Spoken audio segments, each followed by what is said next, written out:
कल से सीएमओ से सिंधिर पुनर्वास के संबंध में जो अपन याचिका हारे हैं डबल बेंच में 6447 जिसका क्रमांक है उच्च न्यायालय से अपन ये हारे हैं। इसको लेकर हमने कल माननीय सीएमओ जी से फ़ाइल मांगी थी। सीएमओ साहब ने हमारे को यहाँ पर फ़ाइल नहीं दिखाई गई, बोला गया कि फ़ाइल कहीं गई है। तो शाम को हमको घर पे फ़ाइल देखने का बोला था, तो हम लोग घर गए। घर पे फ़ाइल देखने की बोला तो जो आरओ है वो फ़ाइल लेकर नहीं आया और उनकी मोबाइल बंद रहा। उसके बाद उन्होंने जिलाधीश महोदय के पास में गए रात को 9:30 बजे और उनको बताया कि किस तरह से नगरपालिका अधिकारियों के द्वारा फ़ाइल को छुपाया गया और फ़ाइल दिखाने के लिए 20 पार्षद आप यहाँ पर लिख के दे चुके हैं। उसके बावजूद भी फ़ाइल दिखाई जा रही है। कहीं ना कहीं हमें संदेह दिखा कि कहीं ना कहीं गड़बड़ होने की पूरी संभावना है। ऐसे में हमें माननीय जिलाधीश महोदय से हमने मांग करी कि तुरंत हमारे को कल फ़ाइल दिखाया जाए। फिर आज सारे पार्षद गण जो है जिन्होंने भी इस पूर्व में इस बारे में आवाज़ उठाई थी, वो सभी सीएमओ साहब के चैम्बर में आकर बैठे और 1 घंटे तक हमने इंतज़ार करा और फाइल की मांग के लिए हमने सीएमओ के सामने धरना दिया। उसके बाद सीएमओ साहब ने फ़ाइल मंगाई और फाइल का हमने जब देखा तो फाइल में बहुत सारे ऐसे औचक चीज़ें देखने में आई है जो वास्तविकता में बहुत सारी त्रुटियां हैं और पूरी तरह से संभावना ये व्यक्त की जा रही है कि कहीं ना कहीं न्यायालय में जो पैरवी की गई थी वो एक षड्यंत्रपूर्वक कार्रवाई होने की वजह से माननीय न्यायालय में हम लोग अपनी पैरवी नहीं रख पाए। हमारे यहाँ के वकीलों ने पैरवी नहीं कर पाई और बहुत सारे साक्ष्य और तथ्य छुपाए गए। वकील बदलने के साथ ही मात्र 8 महीने में नगरपालिका केस हार गई। जो केस हम 2010 से लेकर 2022 तक कोई उसमें प्रक्रिया नहीं हुई थी, एकदम मात्र 8 महीने में केस हारने के पीछे क्या कारण था, इसको फाइल को हमने देखा और हमने फाइल देखने के बाद में बहुत सारी उसमें त्रुटियाँ मिली और हम उसकी फ़ाइल की हमने उसकी ज्योग्राफी मांगी है। इसके फ़ोटो का भी मांग के हम उसका पूरा निरीक्षण करेंगे और हमने मांग करी है सीएमओ साहब को हमने पत्र दिया है कि तुरंत इसमें माननीय उच्च न्यायालय में अपील करें ताकि हम नगरपालिका के केस संबंध में पूरी तरह से पैरवी कर पाएँ। ये सीएमओ साहब घुमा रहे हैं क्योंकि सारे पार्षदों ने नगरपालिका अध्यक्ष और सीएमओ को ये अधिकार इन्होंने स्वयं परिषद में प्रस्ताव पास कर ले लिए थे कि जिस भी मामले में नगरपालिका से संबंधित जो केस चल रहे हैं उसमें सीएमओ और अध्यक्ष को समस्त पार्षदगण अधिकृत करते हैं कि कोई भी केस में याचिका लगाना हो, समझो कोई भी मामला उठाना हो तो वो अध्यक्ष और सीएमओ कर सकते हैं। तो जब हमने अधिकारी दे रखे हैं तो उसके बाद विशेष सम्मेलन का बहाना बनाया जा रहा है। अगर सीएमओ साहब, मुझे नहीं मालूम कि ऐसा कहा है, लेकिन सीएमओ साहब खुद ये कह रहे हैं कि वो नगरपालिका की ज़मीन नहीं है, तो नगरपालिका की कुर्सी पे बैठकर नगरपालिका सीएमओ साहब का इस तरह का बयान हास्यास्पद है कि उनको नगरपालिका हित की रक्षा करनी है, न कि संबंधित व्यक्तियों की। नगरपालिका पूर्व में भी कई केस हारी है, कई लोग कई बार पैरवी नहीं कर पाते हैं। इसका एक एग्जाम्पल ये है कि चमड़ा कारखाने के यहाँ पे हम लोग एक केस हार गए थे। वो केस ऐसा था कि उस ज़मीन का क्या हमने हाई कोर्ट डबल बेंच में हारे। उसके बाद हमारी परिषद ने पूर्व जो परिषद अध्यक्ष भी थे और पूर्व की परिषद थी, उन्होंने सुप्रीम कोर्ट में इसकी अपील करी और सुप्रीम कोर्ट में हम केस जीते। जो ज़मीन पूर्व नगरपालिका ने 2,64,00,000 में दे दी थी, वो ज़मीन हम सुप्रीम कोर्ट में जा के जीते और आज वो 250 करोड़ की ज़मीन नीमच नगरपालिका को मिली है। तो एक तरह से नीमच नगरपालिका को सीधा 250 करोड़ का फ़ायदा हुआ है।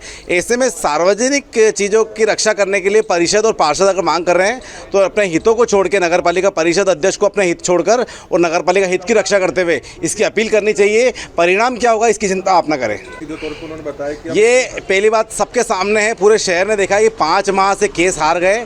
एक भी पार्षद को इसकी जानकारी नहीं थी, सिर्फ मात्र 2 पार्षदों को इसकी जानकारी थी जिसका इनमें निजी स्वार्थ था, जो स्वयं सभापति है। ऐसे में उनके द्वारा ये कहा जाना कि केस हार गए, केस हारे हैं सबको मालूम है, लेकिन हारे क्यों इसका कारण पे भी जाना चाहिए और 5 माह पूर्व पार्षदों को क्यों नहीं बताया गया, परिषद को क्यों नहीं बताया गया। ये एक तरह से सीधा षड्यंत्र है, 5 माह तक छुपाया रखा। ये सीधा परिषद की अवमानना है और पार्षदों का अपमान है कि पार्षद और परिषद को नहीं बताया जाएगा। तो पार्षद और परिषद ने ही तो आपको अधिकार दिए हैं किसी भी मामले में न्यायालय में जाने का, तो इस तरह आप पार्षदों और परिषद का अपमान नहीं कर सकते कि उनको नहीं बताओगे। आप निर्णय लेने वाले पार्षदों के यहाँ आप एक कर्मचारी हो और पार्षदों के सचिव हो आप, तो आपका दायित्व बनता है कि पार्षद ही यहाँ पे डिसीजन लेगा, परिषद ही डिसीजन लेगी कि किस मामले में क्या करना है, न कि आप स्वयं अकेले निर्णय ले लें।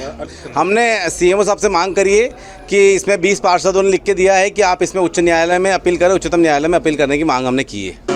ये सब जो देश में विभाजन के बाद में जो विस्थापित लोग आए, अल्पसंख्यक या पीड़ित विभिन्न समाजों के लोग जो दूसरे देश से अपने देश में वापस आए थे विस्थापन हेतु, उन्हें विस्थापित करने हेतु शासन के द्वारा पुनर्वास विभाग का गठन किया गया था और उसी के अंतर्गत समाजों में सिंधी समाज के लोगों को भी अलग से ज़मीनें वगैरह देने के लिए ये हुआ था, क्योंकि वो उनकी पूरी प्रॉपर्टियाँ वगैरह जो भी थी देश विभाजन के कारण से उनकी संपूर्ण संपत्तियां, प्रॉपर्टी पूरी नष्ट हो गई थी, वहीं विदेशों में रह गई थी। तो उन लोगों के द्वारा शासन से ज़मीन की मांग की गई, तो पुनर्वास विभाग का गठन किया गया था और उसी के अंतर्गत उन्हें एक निश्चित साइज़ के भूखंड इत्यादि देने के लिए शासन ने नियत किए थे कि इतनी इतनी साइज़ के इनको भूखंड दिए जाएँ। उसी के अंतर्गत ये एक शंकरलाल चंदानी करके हैं, इनके भी भूखंड से संबंधित प्रकरण सिंधी कॉलोनी में था, जो कि कुछ समय विवादित रहा। कारण विवाद का यह था कि ये पूर्व में मंदसौर में भी शायद रहे हैं और कुछ हिस्सा उस भूखंड का जो एक निश्चित साइज देनी चाहिए। उदाहरण स्वरूप बता रहा हूँ कि मान लीजिए कि 1000 स्क्वायर फीट उन आवंटित करना था, लेकिन उन्हें वहाँ पर 300 स्क्वायर फीट मिल पाया। तो शेष ज़मीन की उन्होंने मांग करी कि जहाँ पर भी कहीं उपलब्ध हो अन्य शहर में, तो वहाँ उपलब्ध करा दी जाए। तो शेष हिस्सा उन्हें यहाँ नीमच में आवंटित किया गया था। उसके बाद में कतिपय लोगों के द्वारा इस प्रकार की कि भाई ये गलत आवंटन हुए हैं, सिंधी समाज को आवंटित नहीं होना था, तो केस लगा है। उसमें निकाय भी पार्टी थी, निकाय ने भी केस लगाया था, लेकिन उसमें निकाय 3 बार केस हार गई। ये प्रकरण जो था एक न्यायालय में 6447/2008 ये चौथा प्रकरण चल रहा था, जिसमें कि निकाय के द्वारा लगाया गया था और उसमें भी निकाय का प्रकरण को खारिज कर दिया, ये कहते हुए कि ये ज़मीन नगरपालिका स्वामित्व की नहीं है, ये पुनर्वास विभाग की है, जो कि नगरपालिका ने पुनर्वास विभाग को दे दी थी। अब नगरपालिका का उस पर स्वामित्व नहीं रहा और पुनर्वास विभाग ने संबंधितों को विस्थापित किया है और जो भी किया है वो विधि सम्मत किया है, नियमानुसार किया है।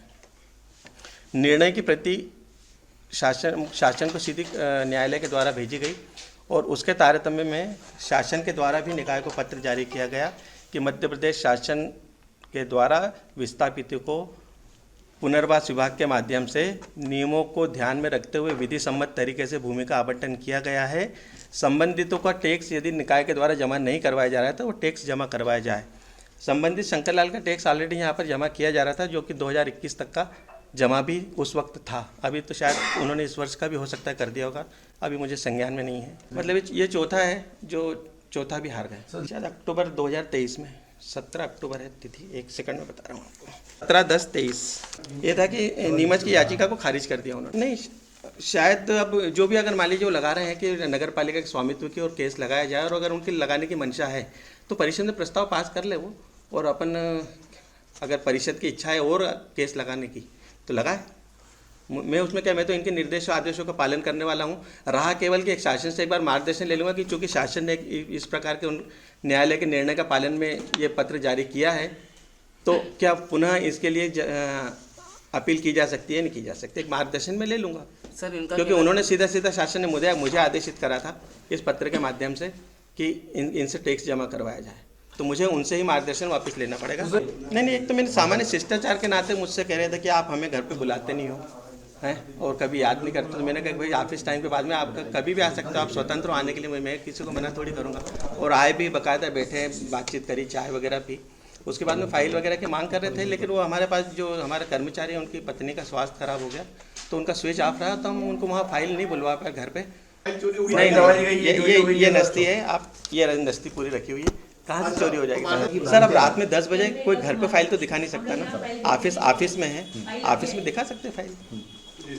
शासन ने सीधा सीएमओ को आदेशित करा कि 15 दिन में कार्रवाई कर हमें सूचित करें। उन्होंने सीएमओ को आदेशित करा है, परिषद के बारे में नहीं लिखा है।